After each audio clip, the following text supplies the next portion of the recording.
NLC ஒப்பந்தம் மற்றும் society தொழிலாளர்களுக்காக தொடர்ந்து நடைபெறுகிற போராட்டத்தினுடைய போராட்டக்குழு அதனுடைய தலைமை நிர்வாகிகளின் அவசர கூட்டம் இன்று மாலை வடலூரிலே நடைபெற்றது.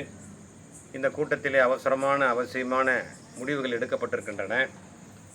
வரக்கூடிய நாட்களில் என்எல்சி நிர்வாகத்தினுடைய தொழிலாளர் விரோத நடவடிக்கைகளை எதிராகவும் நீதிமன்றத்தின் தீர்ப்பை அது நிறைவேற்ற வேண்டும் என வலியுறுத்தி தொழிலாளர்கள் தொடர் போராட்டங்களை நடத்தி வரக்கூடிய நிலையில் நேற்றைக்கு முன்தினம் சென்னை உயர்நீதிமன்றத்திலே வேலை நிறுத்தத்தை பற்றி நடைபெற்ற வழக்கு விசாரணை இருதரப்பு வாதங்களுக்கு பிறகு தேதி குறிப்பிடாமல் ஒத்திவைக்கப்பட்டிருக்கிறது. நீதிமன்றத்தின் விசாரணையிலே என்எல்சி நிர்வாகம் தைரியமாக ஜீவா ஒப்பந்த தொழிலாளர் சங்கத்தை தவிர வேறு எந்த சங்கமும் சம்பள உயர்வு கேட்டோ பணி நிரந்தரம் கேட்டோ அல்லது இவர்கள் குறிப்பிட்டிருக்கிற அந்த 16 அம்ச கோரிக்கைகளைப் போல எந்த கோரிக்கைகளையும் அளிக்கவில்லை. அவர்கள் எந்த போராட்டமும் நடத்தவில்லை. என்எல்சி நிர்வாகத்திற்கு நிர்பந்தம் அளிக்கவில்லை என்று தைரியமாக கூறுகிறார்கள். அது உண்மையல்ல. கூட்டமைப்பில் இருக்கக்கூடிய பல்வேறு சங்கங்கள் அவரவர்கள் நிலையிலிருந்து போராடி கொண்டிருக்கிறார்கள். ஆனாலும் அழுத்தம் கொடுத்து நீதிமன்றமே இப்படி ஒரு கேள்வி வைக்கிற போது என்எல்சி நிர்வாகம் உண்மையை மறைத்து பொய்யான தகவலை சொல்லுகிற போது அதை பொய் என நிரூபிக்க வேண்டிய கடமை என்எல்சியில் இருக்கக்கூடிய அனைத்து தொழிற்சங்கங்களுக்கும் இருக்கிறது.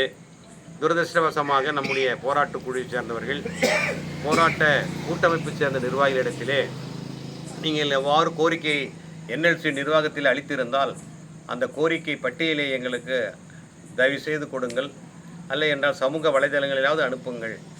அதுவும் நாம் எல்லாம் ஒன்றாகத்தான் இருக்கிறோம், ஒன்று போலத்தான் கோரிக்கை வைத்திருக்கிறோம். போராட்டங்கள் வேறு விதமாக நாம் நடத்தி கொண்டாலும் தனிப்பட்ட முறையில் நடந்து கொண்டிருந்தாலும் ஒட்டுமொத்த ஒப்பந்த மற்றும் சொசைட்டி தொழிலாளர் உரிமைகளை பாதுகாப்பதில் நாம் ஓரணியில் இருக்கிறோம் என்பதை நிரூபிக்கிற வகையிலே நீங்கள் அந்த கோரிக்கை பட்டியலை இந்த கடிதத்தை நிர்வாகத்திற்கு அளித்த கடிதத்தை நீங்கள் நீதிமன்றத்திலும் தாக்கல் செய்யலாம் அல்லது எங்களிடத்திலும் கொடுக்கலாம். நீங்கள் பத்திரிகைகள் மூலமாகவோ அல்லது சமூக வலைதளங்கள் மூலமாகவோ கொடுக்கலாம் என்று 2 தினங்களாக நாம் மன்றாடி கேட்டுக்கொண்டிருக்கிறோம். இன்னமும் அவரிடத்திலிருந்து தக்க பதில் வரவில்லை.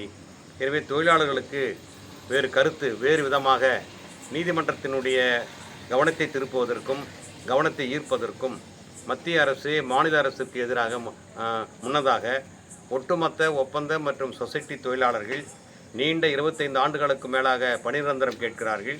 அதை என்எல்சி நிர்வாகம் செய்ய மறுக்கிறது. ஒரு நியாயமான குறைந்தபட்ச ஊதியத்தை கூட தர மறுக்கிறது. எனவே இந்த கோரிக்கைகள் எல்லாம் நிறைவேற்றுகிற வகையில் நாங்கள் நிச்சயமாக இந்த போராட்ட குழுவிலே இருக்கிறோம், போராடி கொண்டிருக்கிறோம். நாங்கள் மிகப்பெரிய பாதிப்புக்குள்ளாக இருக்கிறோம். வீடும் நிலத்தையும் கொடுத்து பஞ்சையாய் பராரியாய் நடுத்தருளில் நிற்கிறோம்.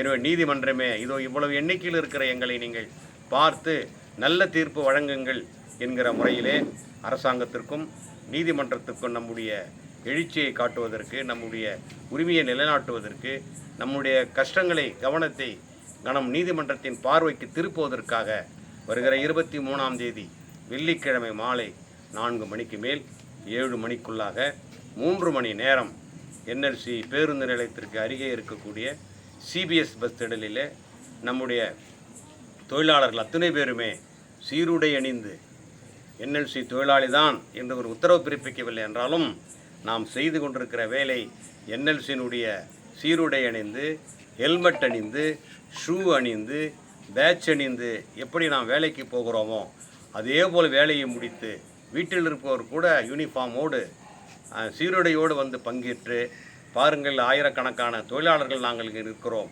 உரிமை இழந்து நிற்கிறோம். இதற்காகத்தான் நாங்கள் போராடுகிறோம். ஜீவா ஒப்பந்த தொழிலாளர் சங்கம் போராட்ட குழுவின் முன்னாலும் பின்னாலும் நாங்கள் இத்தனை பேர் நிற்கிறோம். இந்த கோரிக்கை எங்களுடைய கோரிக்கை, எனது கோரிக்கை. எனவே நீதிமன்றமே தயவு செய்து திரும்பி பாருங்கள். எங்கள் நிலையை அறிந்து கடந்த ஆண்டு எங்களுக்காக சென்னை உயர்நீதிமன்றம் அளித்த தீர்ப்பின்படி மத்திய அரசை விசாரிக்க சொல்லுங்கள், தலையிட உத்தரவிடுங்கள், எங்கள் கோரிக்கையை நிறைவேற்ற செய்யுங்கள் என்று ஓங்கி குரல் எழுப்புகிற வகையிலே அந்த தர்ணா போராட்டத்திலே மிக திரளாக கலந்து கொள்ள வேண்டும் என்று நாம் அறைகோல் விடுத்து இன்று நடைபெற்ற போராட்ட குழுவின் தலைமை நிர்வாகிகள் முடிவெடுத்திருக்கிறார்கள் என்பதை நாங்கள் தெரிவித்துக் கொள்கிறோம். பெரும் திரளாக அந்த அறைகோலை ஏற்று தொழிலாளர்கள் பங்கேற்று உங்கள் விலாசத்தை நீங்கள் காட்டுங்கள், உங்கள் முகவரியை நீதிமன்றத்திற்கு தெரிவியுங்கள். நீங்கள் தான் தொழிலாளி இவ்வளவு பேர் இருக்கிறார்கள் என்பதை நீதிமன்றத்திற்கு தெரிவிக்கிற வகையிலே நாம் அந்த பேரணியிலே, அந்த நிகழ்ச்சியிலே, அந்த தர்ணாவிலே பெருந்திரளாக கலந்து கொள்ள வேண்டும். வருகிற 23ஆம் தேதி வெள்ளிக்கிழமை மாலை நேரம் வந்துவிடுங்கள் அனைவரும். நாம் சேர்ந்து குரல் எழுப்பி நம்முடைய ஒற்றுமையை நிலைநிறுத்துவோம். நன்றி, வணக்கம். போதாது?